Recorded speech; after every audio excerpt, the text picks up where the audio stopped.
The biggest thing is I really wanted to see more people who looked like us at the ownership table. How do you find deals? How do you know when a hotel is for sale? Could anybody just walk in and say, hey, I got the money, I want to be a hotel owner? Everybody and their mama probably heard of gun fund. And the answer is no. And we had a recent deal that closed earlier this year. She raised over $1 million. Majority of the investors are Black. It's like, oh my gosh, This is a beautiful thing. Owning hotels is like a version of a freedom suit. I guess so. Where you're like, look, we couldn't do it. Right. And now because we couldn't do it, we're doing it now. You know, all of those different things and strategies that you maybe did with your smaller property, you could do it with your larger property. So your why is bigger than just like, hey, let's make some money. Yeah. This is like a radical act of defiance and let me take back what you took away.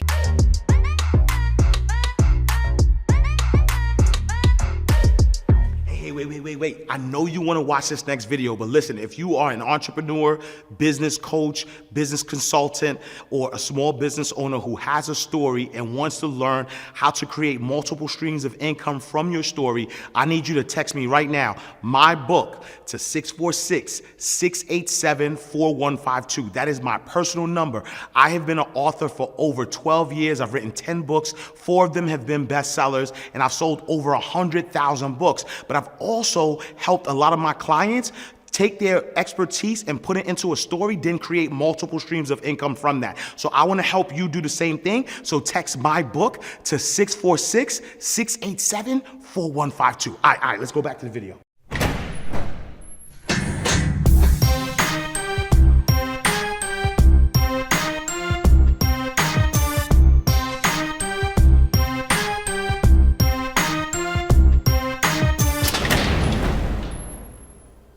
So welcome to another awesome episode of Inside the Vault with Ash Cash, the greatest money mindset show on the planet.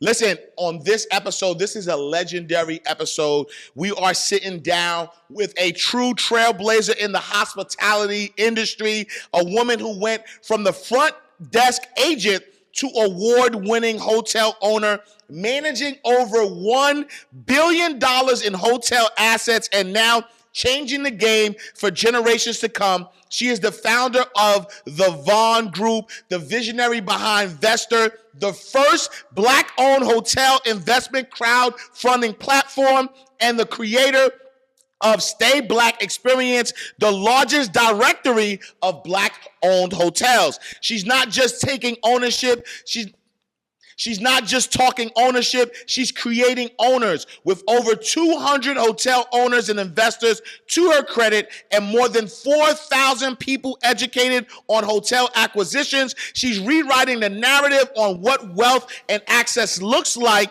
in our community. Her book, How to Buy a Hotel, dropped its second edition, and she just made major moves selling 2 hotels in Oklahoma. You've seen her in Forbes, Black Enterprise, and MarketWatch. Now she is here with us inside the vault to give us game. Let's welcome the queen of hospitality, the mogul behind the movement, Big Devonne Reeves. Thank you, Ash. Yes, I need you to introduce me every time. Let's I love that. Let's go. Let's go. Big Devonne, big energy, big hotel owner. I love it. I'm here. The queen is here. The queen is here. The queen of hotels. And I'm excited because we were supposed to make this interview happen a long time ago. I know. But I believe in divine timing. Oh yeah, absolutely. I believe in divine timing. There you go, baby. Right. And I believe that this had to happen now because from the first time I met you, and I say this with all due respect, you were just a hotel owner. Yeah. And when I say that, I'm saying all due respect, like just owning a hotel is a big deal. It is. I'm starting to learn that. Right? That's a big deal. So, yeah. and so when I say just a hotel owner, I'm saying you were just a hotel owner, which is a big deal. But now you've done so much since then that this is the interview I needed. Yeah, I'm here for it. But before we start, for those who don't know, in your words, who is Devonne Reeves? Well, one, thank you for the introduction. Yes, ma'am. In my own words, Well, in other words, Yes. the queen of hotels. Yes. In Devonne words, I'm just Devonne who started at the front desk. Yeah. I went to Georgia State University, the Georgia State University. So shout out to any Panthers who's listening in. I'm a mom. I have a son named Jameer who he is the motivation. I probably wouldn't be here talking to you without him because he just gave me so much light and so much love. I try to do the right thing. My grandmother, I was raised to treat people better than how I wanted to be treated. And the biggest thing is I really wanted to see more people who looked like us at the ownership table. Yeah. Right? In Atlanta, we're very fortunate to be around a lot of black leaders, a lot of black wealth. Absolutely. You know, we've had black mayors since the 1980s. You know, so this is a black city, right? Black hotel owners in this city, right? And then when I stepped outside of Atlanta, I realized how spoiled I was because I started working for a company in Boston called C.H. Warnick, and that's when I managed $1 billion in assets. So I had, you know, hotels that were bringing in, you know, $100 million in revenue, $200 million in revenue a year, a hotel that was bought for $1 billion. So all of these different asset classes and hotels that I was overseeing, and the owners did not look like us. When I saw their bank account, you know, I was like, oh, Yeah. I want to be a part of this, right? And not only do I want to be a part of this, I want other people who look like me to be a part of this, to come into these conferences. You know, there's over 59,000 hotels in the United States. Less than 2% are owned by black people. Less than 1% are owned by black women. Now, we've been owning hotels as a community since the late 1800s, right? Because at one point in time, we couldn't own hotels, okay?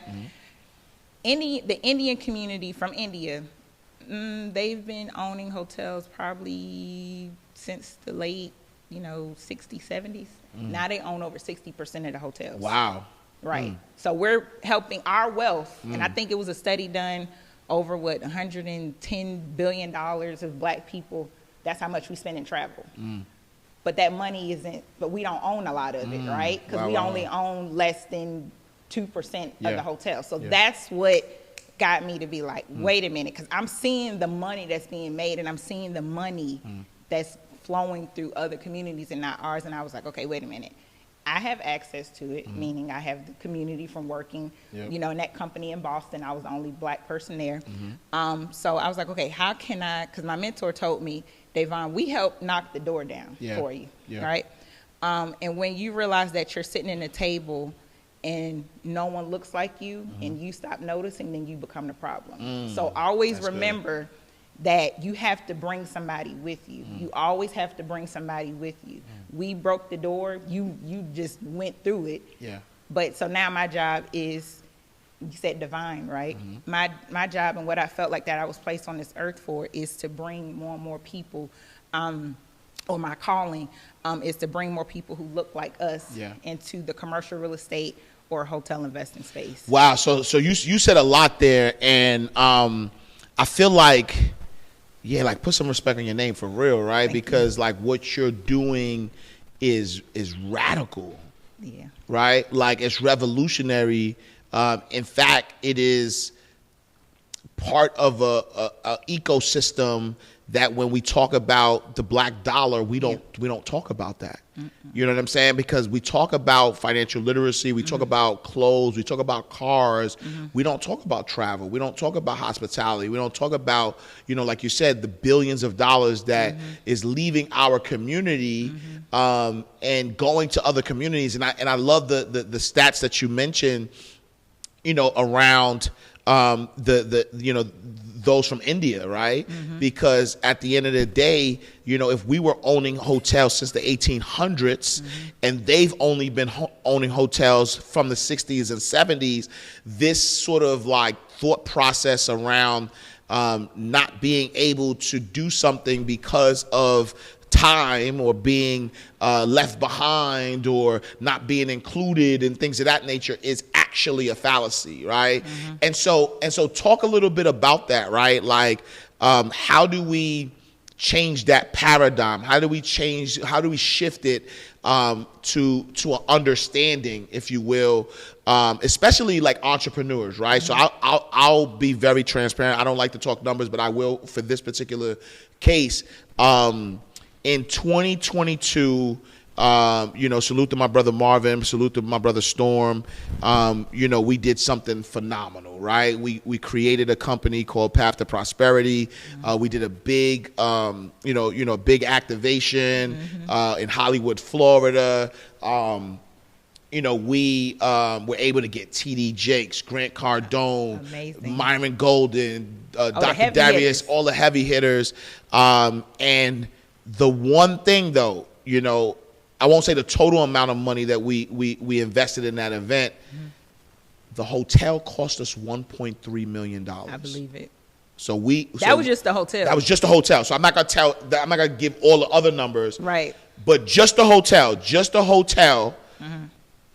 was $1.3 million that we invested in an event space that we don't own. Correct. Right? We don't own that. We didn't own that hotel space. We have no residual benefit from it. We didn't own it, meaning even as a community. So we did not circulate money back to our community. We circulated back to another community. And I'll be honest, for the amount of money we invested, we weren't treated with red carpet in the beginning. Eventually we did, but in the beginning we weren't treated with the red carpet that we would have liked. And so even for us as entrepreneurs, right? So like in our community, I mean, you're around, I'm around a lot of high earners, 7-figure, 8-figure earners. Even us investing in hotels, that's not something that has been presented to me or my community in a way that allows me to understand how radical this action is. And so how do we change that paradigm? Well, for one, having this conversation, right? So it's the exposure. You have a large audience. You have a large community, so congratulations. I know it's a lot of work for doing it. I respect for what you do. And I hate to hear that, you weren't treated, with, that red carpet, because that's a lot of money. Absolutely, yeah. That's a lot of money. Yeah. So we're going to have to talk offline to see, what hotel and the next time you have an event, because, when you you know how this works. Yeah. Sometimes money isn't everything. Sometimes it's power, right? For sure. Yeah. And so we're going to make sure your next event, we're going to talk to the right people so you get treated with, respect. I hate that. I'm still a hospitality person. But it's funny because one of the things, I said to myself, I'm not ever doing an event that large at a hotel, right? Yeah. That was one of the things I came up with, and salute to my brother Wall Street Trapper. I say, if I ever do an event again, I'm going to the Freedom Center. I'm going. Oh, that's right. I'm going to his building, right? Exactly. He has a large. Oh, that's right. 50,000 square foot building. I love that. And I said, I'm going there. You know that's what I'm saying? Right. Supporting the community. Yeah, for sure. I love that. But you're still gonna need hotel rooms probably. That's true. We still gonna talk. See? Okay, yeah, still wait. Maybe who knows? Next time you done had your own hotel. See, there we go. Starting that conversation, right? You said, how can we do that? Absolutely. But the biggest thing that I've learned, there's a misconception, right? A lot of people think that the Black community do not have money. Yeah. And we keep proving them wrong, right? I think with the hotel space, there's a lack of, not necessarily capital, but the lack of knowledge and access. And really the awareness, right? Because when I grew up, I didn't know that I could own a hotel. Yeah.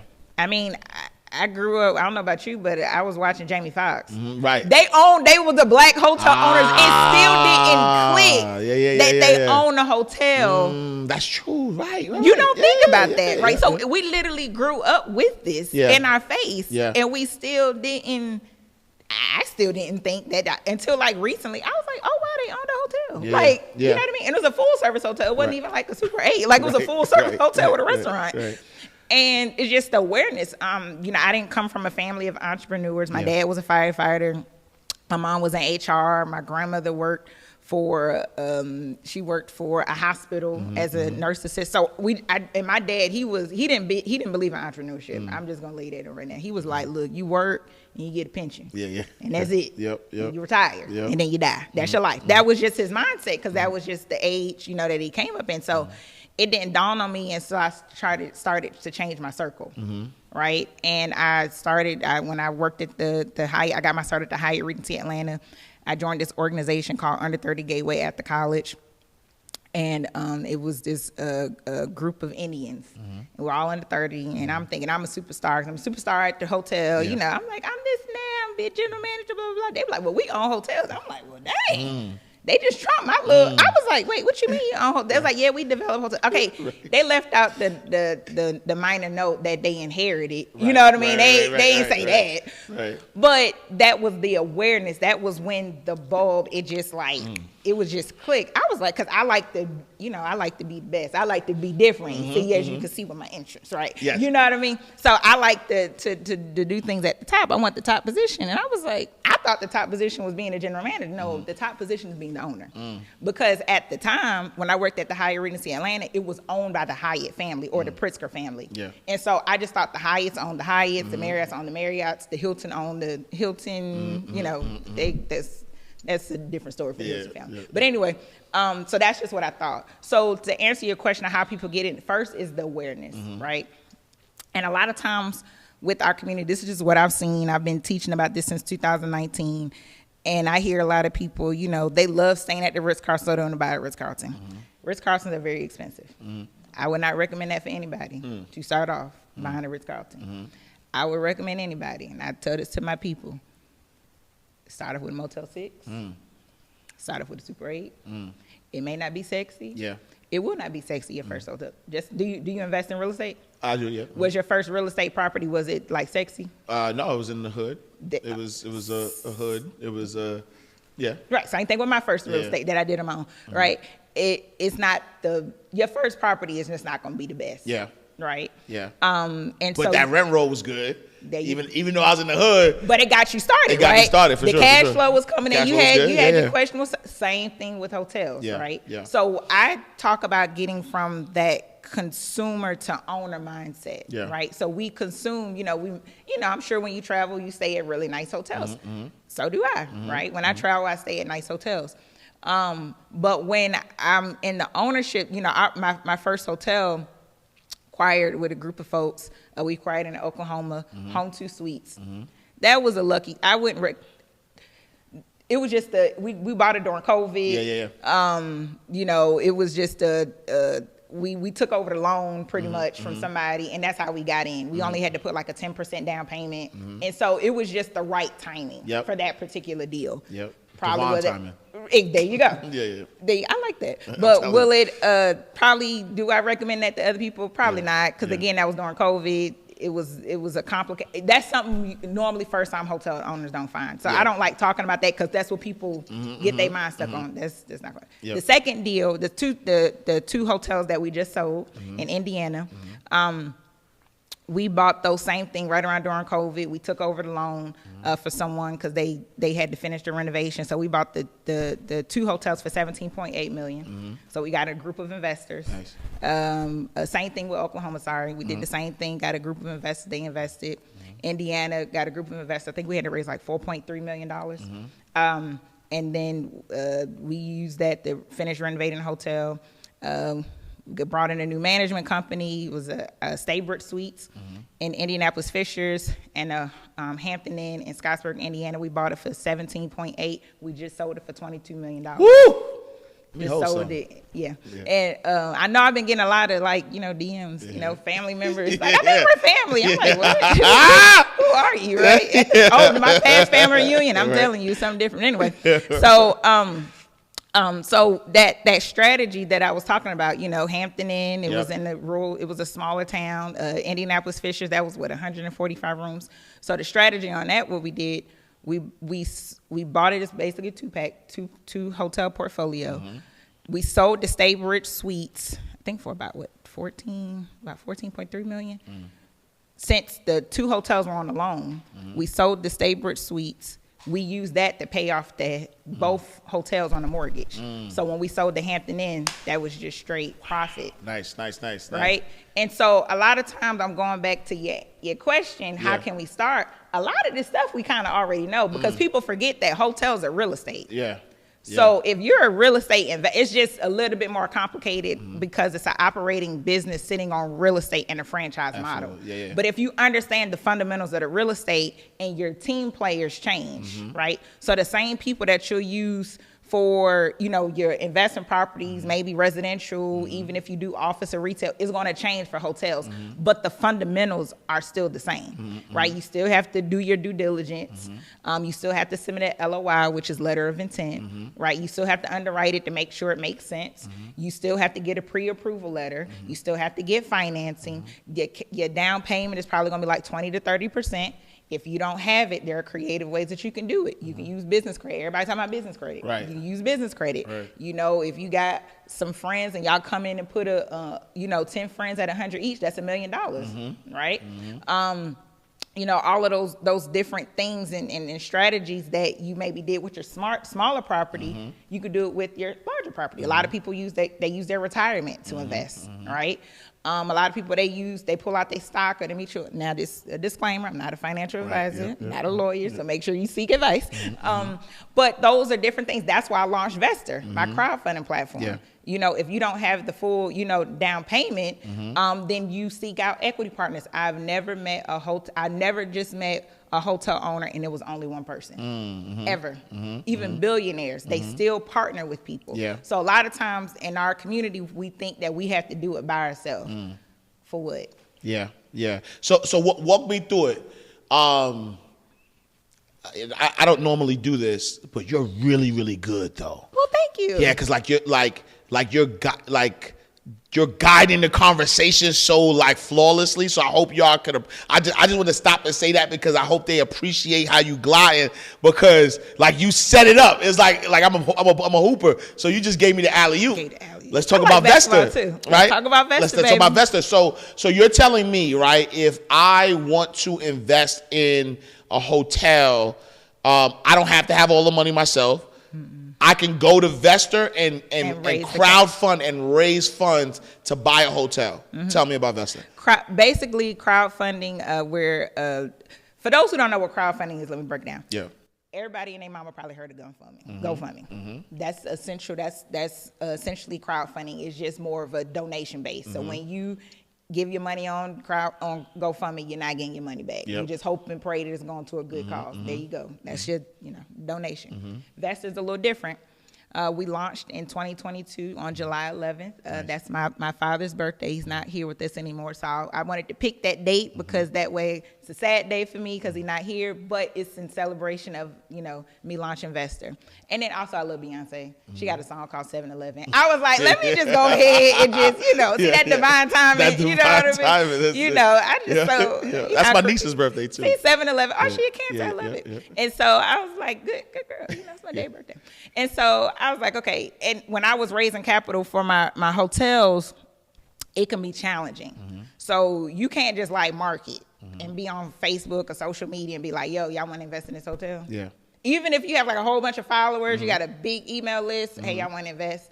Yeah, you can't do that. That's illegal. Oh, it's illegal to do that? Yes, you have to. Yeah, so it's a SEC, Securities Exchange Commission. So Veester is a member of FINRA. FINRA stands for the Financial Industry Regulatory Authority. So I had to go through an application process. It was harder to go through FINRA, get approved by FINRA than it was to buy a hotel. Wow. Yes, it is very hard. It's a background check because I'm dealing with that. It's like almost getting approved like a bank because I'm dealing with a lot of money. I'm dealing with people. It's securities. I'm exchanging securities.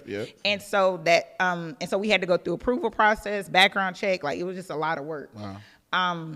And I had to build the tech. So I don't know how to build tech, but I hired somebody to build the tech. And so I raised the money myself. I didn't go through VC funding. I raised it, because I raised money for hotels. I had this idea, and I was like, it has to be a way for folks like myself to raise capital from their community. And also has to be a way for folks to invest too, right? Because if you don't really know hotel owners, how can you invest in a deal? Right. If you don't know, again, going back to that access, right? If you don't know, then how can you invest? And so after I was raising capital, people was like, okay, Devonne, when's your next deal? And it was like, you know, it's kind of hard to remember and track. And I was like, it got to be a string. So I created a marketplace. Nice. I'm a solution person. If there's a problem, what's the solution? Yeah. So instead of me complaining, let me figure it out. Yeah. And that's just how I operate. Yeah. And so create investor, and I wanted the process to be, okay, I'm raising capital. I need to wait to market. If I already have a community, how can I market? If I have, and some folks just don't want to own a hotel. Right. And that's fine. They're like, Devonne, I'm not trying to do all that. Just tell me where to invest, I get my return. My investors, some of them, the majority of them don't want to own. They keep, after we just closed, they like, yo, Devonne, what's the next deal? Like, you just making my money grow. Because we got them about, 12 to 14% return, Nice. 1.5x on their money, and they ain't had to do anything. Nice. And they get to stay at the hotel for free if they want. You know what I mean? Some of them got discounts, so they like, yo, just you do the work. Let me just invest with you, right? Right. And so with Veester, I wanted to create that community, and I'm so proud to say this, that since 2022, we've raised over $2.5 million. Nice. Because of that, 2 hotels have closed. Nice. The majority of the investors are black. Nice. A gentleman launched a fund that's going to buy more hotels, and the car wash was able to be closed on. Nice. And I didn't realize how big it was until people were like, "Oh my gosh!" To me, I'm just in the moment. I'm just like, "Hey, I'm just trying to bring y'all to the table." Yeah. And the fact that, I went to investor retreats, and and now because of those investors who invested in that hotel was the Wyndham Hotel in Lake Charles. So shout out to them. They were the first deal that closed on Veester. They raised like $1 million a month. Wow. And because of Veester with the marketing arm, because we're like an extension of marketing arm, they were able to raise $3 million. Wow. It was like a $12 million acquisition. Wow. And they renovated a Holiday Inn and converted it into a Wyndham. All majority black investors. Wow. About 97% black investors. The ownership group is black. Nice. The majority of it's black women. The management company that operates the day-to-day operations, black. Wow. The crowdfunding platform that was used to raise the equity, black owned. Yep. Then they partnered with Wyndham. Wyndham has a program called Black Owners Lodging Developers. They were the first hotel a part of the program. Bold. There you go. The first program to launch, to open under that program. They gave them basically, I don't want to say the amount, but they gave them a decent amount to help them get to the crossing line to open. And then they partnered with a lender, but they were so proud of that deal. They launched a $100 million fund to help other black people buy hotels. Wow. Because some issue is the money, is getting the financing, but it's harder to get equity than it is to get a mortgage. It really is. For people who ever bought a house or for people who ever bought real estate, what's the hardest part? It's the equity. Absolutely. You can get the debt. It's just the equity. And I thought that was an issue. I'm like, okay, again, going back to me being a problem solver, what can we do to help, right? And so then we had a recent deal that closed earlier this year, independent hotel in Louisiana, We Stay Suites. She raised over $1 million. Majority of the investors are black. Ownership group, majority of it is black. And so all of these, it's like, oh my gosh, this is a beautiful thing. And now some of these people, they want to own. Yeah. Right? Because technically, through the lender's eyes, if you invest in a hotel passively, in their eyes, you're technically an owner. Because a lot of times you can't really buy a hotel unless you have ownership experience. And that was going to be my question, because I know, sometimes it's not just the money, right? Like, I know that, my wife and I had looked into buying restaurant, franchises and things of that nature. And one of the stop gaps for us was we had no experience. Like, we had the capital, we had everything that we needed, but they needed you to have, because it's, it's like, all right, do you have X amount of money and assets? Check. Right. Do you have, so all the things we checked, the one thing we didn't have the experience. And so that was going to be my next question is how, could anybody just walk in and say, hey, I got the money, I want to be a hotel owner, and the answer is no, right? The same thing I've seen billionaires get turned down. Trying to, literally, they can buy the hotel in cash. Wow. They have the money, but because they don't have the experience. Even Sheila Johnson, who's really the queen of hotels, she launched a Salamander, the brand. She talks about, when she launched Salamander, the difficulties and challenges that she had. Yeah. Of course, she had the capital. She just sold BET with her ex-husband. She had the capital, but the experience, right? And so what my first investors who invested in Oklahoma, they were able to buy their first hotel. It was a Quality Inn in Memphis. And because they invested in my Home 2 Suites in Oklahoma, it helped them with that experience side. So that's another pathway that, again, it's not, sometimes it's not the money. It's the access and the knowledge. So if I hear you correctly, Devonne Reeves, if I hear you correctly, if I wanted to be a hotel owner, in the past, it was so, like I had to have connections. I would have to know you or somebody in order to invest in a hotel, in order to get the experience to do it on my own. But you've created a app and a crowdfunding application that somebody could invest in hotels, through your app, and by being a passive investor in that hotel, it would qualify me for the experience to be able to eventually own my own hotel if I wanted to. That's a pathway that a lot of investors are. That you created. Yeah. Wow. It's a marketplace for, and we just don't do hotels. We do other commercial asset classes. It's just because I'm known for hotels so we like I said, we raise capital for a car wash. There's currently a co-working space in Jacksonville, Florida, that's being raised. I think those are the only, and I think a multifamily asset classes will be coming pretty soon. So today we have about 3 deals on there. Probably by the end of this quarter or end of Q3, we'll probably have 9 deals on the site. So it's been word of mouth. We're growing. I'm so fortunate. I'm so blessed. It is hard. For sure. It was harder than I thought launching this. Because the hotel game was. I wouldn't say it was just easier because I grew up in it and I had a lot of connections in the hotel space. I was in it since I was in college. I worked in Boston. I worked at Horwath. So I grew up pretty much in the industry and I had a lot of connections and it was just easy to make a phone call when you grow up in it. Okay, well, that didn't happen for Veester. Right? I had to learn. Luckily, I had a really good lawyer who was able to help me navigate it. The biggest thing is building teams. So having the right people on, your team who had to understand securities and being, so shout out to my founders, my tech founders. I feel your pain. It's hard. Sometimes you like, may have to turn the lights off. In the beginning, and then like divine timing, that first deal, Wyndham, and that was because we had a deal that didn't go through the first time. And that wasn't the first deal for Veester. And I've just realized that it was the Holiday Inn that converted to Wyndham. And it was our first investors who invested in Oklahoma. And that was the first deal to close, or successfully raise capital on Veester. So going to that part that you mentioned is just a space where you're getting access. I'm basically connecting the person who needs capital to the person who has the capital and who wants to invest, and just make it.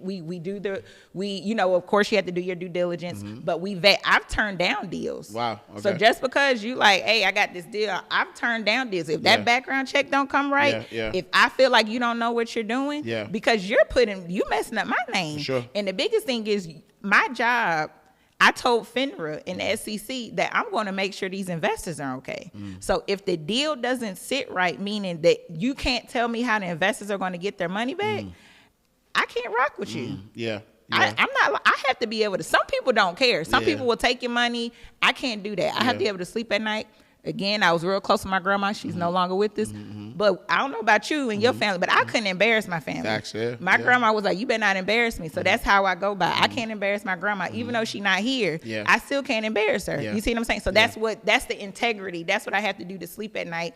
And I just try to be transparent as possible. And I think that's how we've been able to grow organically. We've been able, a lot of the deals that we get on, word of mouth. I mean, just literally, how did you hear about us?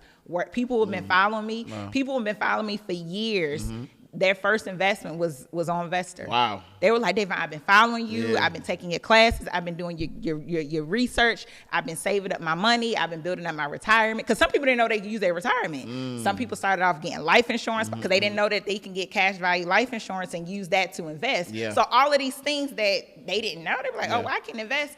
And then when that first deal, they were ready. They were like, oh my gosh, I got here's whatever it was to invest. They were able to invest. Yeah. And now they can bring their children into the hotel and be like, baby, you own part of this. So when I hear those stories, that's when it hits me. I'm getting chills just thinking about it. When they tell me like, Devonne, because of you, I'm here. I'm like, oh my gosh. And their children. And then now it's children saying they want to own hotels. Just the mind of them now, they know that, okay, you know what, I can do this. I can own this. And now the brands are looking more into it, right? The brands are coming to me, hey, Devonne, we want to see more and more people who look like you. So they coming up with programs. I just told you about the fund, $100 million fund. For folks. Shout out to Melanin Money. There's some of them folks, they invested in it too, right? So shout out to Melanin Money. You know what I mean? So they were part of that deal. And just to see that, right? You know, because reminding people, we used to own hotels. Because again, at one point, that's the only hotels that we could stay in. You know what I mean? Yeah. How do you find deals? Like how do you know when a hotel is for sale? Like, is there a website? Is there that's a good question. Because you don't really see hotels for sale. Like I'm not gonna walk by and be like, oh, that Marriott for sale. You're not gonna see it. I saw one hotel for sale when I was in Belize. I thought that was funny. But in the States, no. So you have to work with like a hotel broker. So shout out to my good friend and brother Omari Head, hip hop hotel broker. There's not an MLS for hotels. So you can go to LoopNet, you can go to Crexy. 10X is more of an auction website, but I would stay with LoopNet or Crexy, and then find a hotel broker. There's some brokers out there that do commercial real estate, or they do find a hotel broker, and you can ask them, what hotels have you closed on? Because again, this is your first time. So if you don't know what you're doing, you can't work with somebody that don't know what they're doing, because it's a lot of money at stake. You put that earnest money down. For sure. You know, and it's not like, you know, couple like 5,000. Sometimes it's like 30, 50,000. Because it's 1% of the purchase price, right? And so, you know, you want to make sure you're dealing with the right people. So I would definitely say work with a hotel broker. You can Google it. You know, it's Marcus and Milchap is a company. JL. There's so many different, you know, hotel brokers that you can work with. I would just Google it, whatever your region is or whatever market. So start with really the market, just like real estate. Again, it's start with the market that you want to be in, and then go from there. Do you have like any? I know you wrote a book. Do you have any courses, programs, like education, right? Because like for me, you know, hearing your mission, hearing your vision, I'm not Googling. I'm going to you. Like I want to go to the person who has done it. The person who talks about a $17.5 million purchase nonchalantly. Like that's what I would talk to. Because he was like, well, 17.5. Yeah, we sold it for $22 million. And I'm sitting there like I'm quick with numbers person, so I'm like, wait, hold on for a second. You know what I'm saying? So I'm going to you, right? What kind of podcast, book, course, like what do you have that educates us, especially, and then I'm saying this for my insider specifically, especially because of your why. Because it's one thing if it's just like, let's just do it for money, right? But there's more of a so like my I'm Haitian, right? Haitian American. My parents are from Haiti, and people don't know that every January 1st, we like it's our Independence Day, right? So Haiti was the first free Black republic, and every January 1st, it's Haitian Independence Day, and we drink what's called soup jumu, right? Okay. And the reason why we drink this soup because it's an act of rebellion because we couldn't drink this particular soup. And it's only like the wealthy people that drunk it or whatever the case may be. And so every January 1st to celebrate, it's almost like a na to our our former oppressors. It's like we call it the freedom soup, right? And so owning hotels is like a version of a freedom soup. I guess so, yeah. Right? Where you're like, look, we couldn't do it. Right. And now because we couldn't do it, we're doing it now.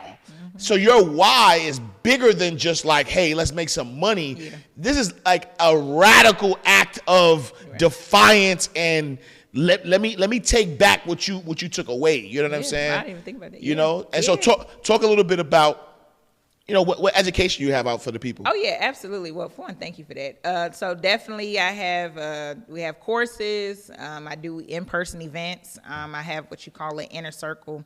I focus more on quality now since I have vested now. So really, a lot of my shift is towards that. So I have trusted folks who I work with, and I have what you call the inner circle, pretty much. And it's a small group of people who I work with. I'm working with directly, and I pretty much walk them along the way. I get them introductions to the brands. I basically help them build their team, right? Because like you said, some folks, either you have time or you have money, right? And then the folks with the money, they don't have the time, so they're look, I just pay you to do it, right? And then the folks who had the time, we do have we have events and different things to help people, and then or they just go through Veester to invest. So we do have educational, so definitely follow me for that. The inner circles, like I said, is what I work with people directly. I have one of my students. He's developing, or clients. He's developing a $20 million project. No, I take it back. Oh, I'm off. $50 million project. In Tucson, Arizona, so I'm happy to hear that. I remember he reached out to me, found me on YouTube. So I'm on YouTube. I have a lot of educational stuff on YouTube. He reached out to me from YouTube, and he reached out to Hilton, and they didn't call him back, like at all. He reached out to me. He, reached out to me, did a strategy call, and I was like, okay, well, I know some folks at Hilton. Reached out to Hilton, they responded back within 24 hours. And he was like, I'm working with you. Yeah, right? So going to your point, it's a lot of stuff is about relationships, right? You come from the finance world, so you know how that works. It's a lot of stuff is just dealing with relations. So the biggest thing is probably just, I have folks who I work with. So if I can't help you, then I connect you with my friends in the industry who are hotel consultants who can help you along the way, because my time has become more limited now. For sure. And it's certain things that I can't do because of, compliance reasons. So I do make sure that I'm more of a connector. So like I have a lot of in-person. I'm the hotel plug. So I have a lot of in-person events. I do webinars. I have my book, and then I have my inner circle for the folks the inner circle is really for people who are ready to acquire within a year. Matter of fact, I was just on a call with my inner circle members earlier, talking to IHG. They wanted they're looking at an IHG brand. We also have in-person events at the brands. So, I will go to IHG headquarters. We had a chief development officer come and speak to us, which is a big thing. Nice. So shout out to IHG, shout out to Julianne Smith. We earlier this year we went to Hilton headquarters, and so we go to different. So we, which is I didn't realize it was a big deal. People like Devonne, how many people can walk up to the brand's doors and just go and have an event? I'm like, I guess you're right. Yeah. So that's what we do in the inner circle. Bring them so that way they can learn about the brands. A lot of the brands, they have diversity programs. Shout out to Choice. Choice is one of my first sponsors. So we've been to Choice headquarters before, and so these are the brands who are actually talking to you. Remember I said sometimes they don't respond. Well, I bring them to you, right? The people that can actually help you get to the closing table, so you can understand the brand, so you can understand the mission, to see if you want to work with them. A lot of the brands, they have a different incentive program. So during my educational courses, or if I walk you through it, or if I connect you with the right people to help you along the way, then those are the things that we do. We pretty much, the biggest thing to get to the closing table is having an A team. Is having the right team, the right people on your team. And so I vet them. I have like a one strike rule. Because I'm connecting first timers. So if you mess up, that's gonna make me look bad. Remember, you can't embarrass me, right? And so if a lender, they say, hey, Devonne, I reached out to this lender and this lender didn't respond, gotta go. Because time is money. Because you don't have that much time to close on these deals. So I really pride myself on connecting people, with the right lawyers, with the right brands. If you need a feasibility study, if you need a property condition assessment, which is the same thing as an inspection report if you like buying a house. I connect you with, with the right people to help you get money. Brands, they offer programs where they give you money. Lenders, because not all lenders finance hotels. Right. That's just, so where do you go? There's SBA programs where you can get up to $5 million. Wow. So I connect you with the people, who you need, and that's what I do a lot. in my inner circle just Nice. to make it, you know, we went to Belize. I had 2 of my inner circle members there developing a hotel in Belize. Wow. Yeah, so we went out there to see it a couple times. And so my inner circle members, we're going to Colombia next year. And because the brands are like, hey, this is where we need hotels. And typically, if you go where they need hotels, they give you money to help you develop them. And so what's the vision, right? So far, I think you've helped over 200, you know, hotel investors, right? Or people become hotel investors.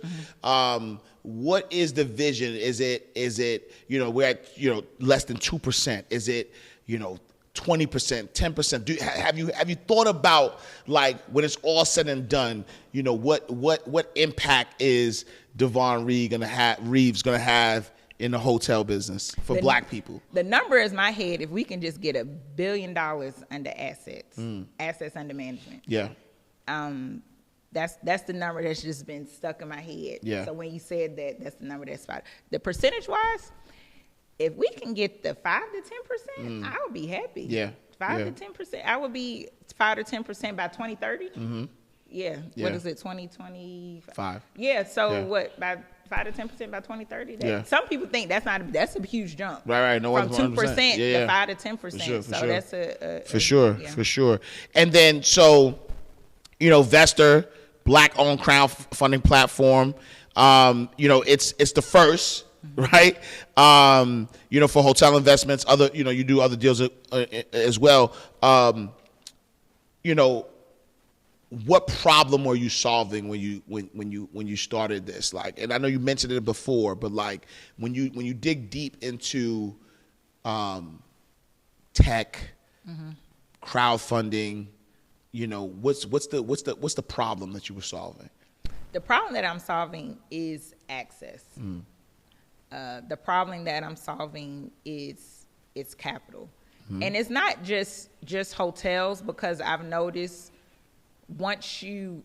I'm planting a seed that can expand into different things, right? So maybe they can't do a hotel today, but they can start with the multifamily today. They can do a hotel tomorrow.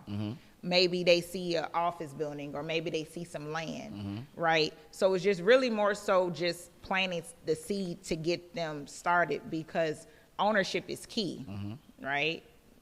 And so my big thing, I'm big on ownership. That's why I launched a platform that I own, right? I'm not big on renting. You know, we didn't, in my, one of my cousins said we don't rent in this family. I didn't understand it, but I get it now, right? You know, instead of, and I know some people, they can't do it in the beginning, but you know how some people, they buy restaurants that's in a strip mall. Well, what if that strip mall, the owner of the strip mall, they decide to sell it, and you just did a build out, and you out of luck. So, but what if you own that strip mall, and you put your restaurant in it, or you own the land where your restaurant sits on? Nobody can't come in and say, I'm taking it. So I'm planning to see more so. It's not just hotels. It's the big thing is ownership, owning land, owning as much as we possibly can, because at one point we could not do it. And the biggest thing is not only that we couldn't do it, but that's where the power is. Right. If you own the block, you paying a lot of taxes.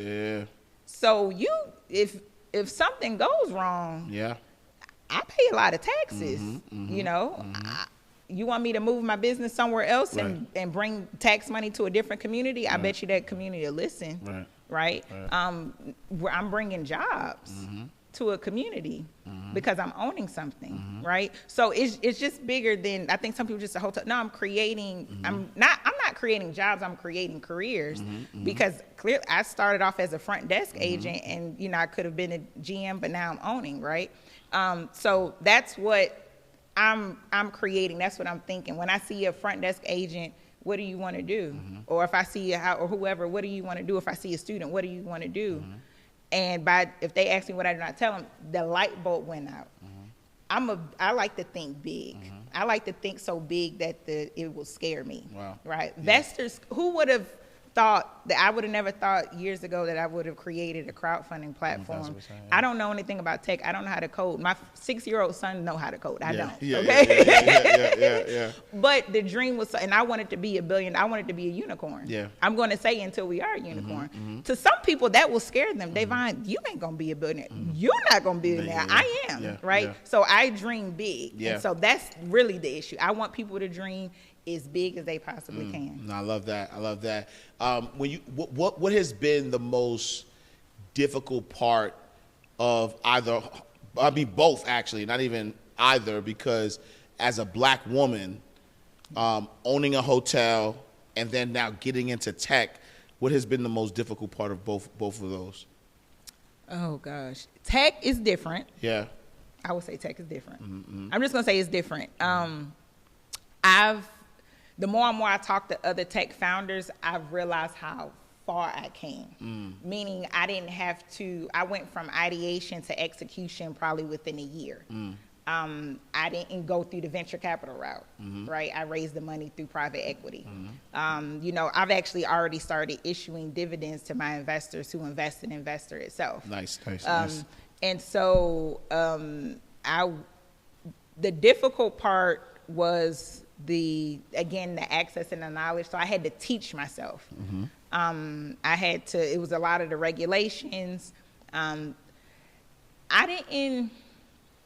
didn't face, in my opinion, I didn't have to, not yet, I hope it don't ever come, with race or anything being a woman. Okay.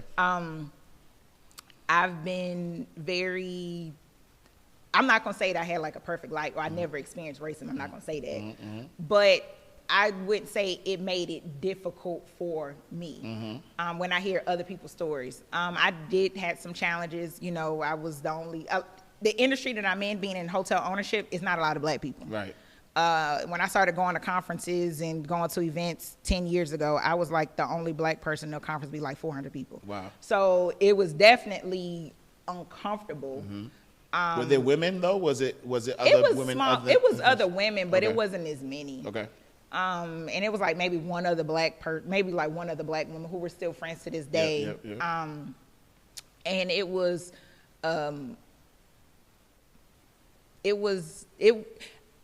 you know what? Actually, being a black and being a woman, that wasn't the hurdles. It was being young. Okay. That was really the hardships. Okay. It wasn't that it was just I was young. It was more like, you too young. Like nobody took, when I said I want to own a hotel, nobody like took me seriously. It was like, girl, they literally like, I was like, I'm like, I'm an adult. And they was like, girl, get out of here. Right. And nobody like took me seriously. And I had to build my own seat, right? Like nobody would want me to speak at their conferences or nobody would want me to be on their you know what I mean? And I was like, well, if you don't want me to do that, I'll just create my own stuff, right? If you don't want me to educate, or if you don't, I'll just do it myself and I'll just figure it out. And that's how I'm sitting here with you today. Because I just didn't take no for an answer. So I didn't, take it as, oh man, I'm black, I'm a woman. And so when I hear these other stories, I'm like, oh wow, I'm fortunate because I didn't have to deal with that.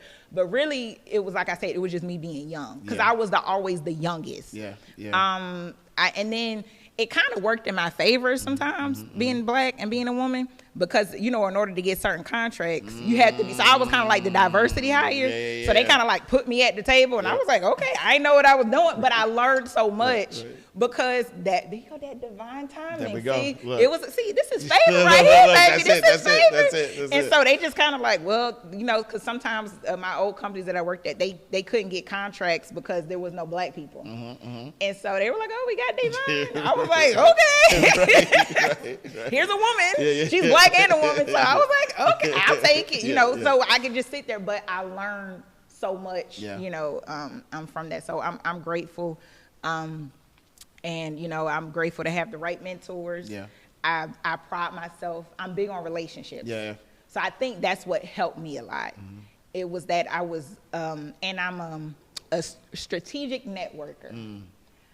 So I pride myself in networking and building relationships with the right people and working with the people who have the power. Because a lot of times people think the CEO has the power. Right. It could be the assistant. It could be the, you know what I mean? It could be the, so I learned how to navigate that corporate world on who I need to really build the relationships with. And I think that helped me a lot with my journey. And, you know, just being nice and doing the right thing. No, I love that. How do you balance because you wear different hats, right? How do you balance, you know, legacy building with being a mom, being a founder, being a hotel owner, being a investor, being a community leader? How do you balance those things out? Oh my gosh, it's so hard, and there is no right. I don't even know. I couldn't even tell you. I do have a team, and they are really organized. So that helps. Because I am a true entrepreneur at heart. With the, you know, I come up with the idea. Excuse me, at like 3 o'clock in the morning. So I don't sleep. But what I do try to do is spend as much time with my son. Because I see how important that is. And I try to spend as much time as I can with my family. I try to make time for myself. Self-care is important. Try to take care of myself mentally, because that is important. I don't know, but my old folks say, don't lose your mind, don't lose your mind. You know, growing up, I'm like, what are you talking about? Right. But now I see what they're talking about, because, you know, mental health is huge. Absolutely, It is huge, and I'm glad that more and more people are talking about it. So I definitely try to take care of my mental. I try to take care of myself. I try to travel. I try to do what makes me happy. I love crab legs. That's my happy time. People be laughing at it, like, you already know. I'm getting my crab legs and my little wine cooler. I don't really drink. I just drink wine coolers. But that's my happy time. So I just do. I love to travel. I love to, I love to watch documentaries. I'm not really a reader. I watch documentaries. So if the book turned into a documentary, I'm gonna watch that. Right. So just finding things, and people are always trying to find what's the right answer. There's really no right. You just have to do what works for you. The biggest thing is just making time for yourself, because if you don't slow down and if you don't rest, your body will tell you to stop, and that's not good. And that's happened to me a couple times, and I was like, I'm not letting that happen again. So just giving your time to rest, whatever you can do, bike riding, massage, whatever, so I go get massages, or whatever I can do to relax, watch my documentaries, and I love watching movies and going to the movies. So, and spending time with my son, and he just, and my son has expensive taste. Right. So I didn't create a whole, I don't know where he came from. He's been here before. He's been here before with a very expensive taste. Okay. Right. So, that's how I balance it. It's just having people. I say no. Sometimes I can be selfish. I wasn't selfish at first. I think that's something that women, men, I love y'all, because y'all are quick to be like, I ain't doing it. Because my dad was like, I'm quick. I'm like, I ain't do that. Right? And so I'm learning to be more selfish with my time, because you can't get any more time, right? You can't buy it, right? And so I'm learning to do better with that. I'm learning, again, just to make time for myself and to do what makes me happy, so I can be at peace. Because I notice when I'm better, that's when the ideas flow. When I'm better, my son is happy. My son is happier. When I'm better, I'm happier. I try to be a very positive person. I'm so grateful. I'm grateful for sitting with you, literally, for giving me this opportunity, because it's so many people who wish that they could be sitting here with us, right? And they're just praying and hoping I can get on Ash Cash podcast. You know what I mean? I'm sure that's probably on their wish list. So I'm so grateful, just sitting here and being with you. And that's what helps me to answer your question. Is every day I wake up and I write the 3 things that I'm grateful for. Because, with so many people that God didn't wake up this morning. That's a fact. And I'm so grateful. And, when I go to places and I see how people are living, or I see people on the street and I see people with kids, and I just see all of these different things, and it said, God gave me this life, and so that's really what keeps me going and keeps me balanced. Is that God, I'm here for a reason, and so I thank God for giving me everything that I have and everything that I hope to have, and giving me the vision to even think like this, and giving me the mind. So the biggest thing is just being grateful and just humble, especially where I came from. No, I love that. I love that.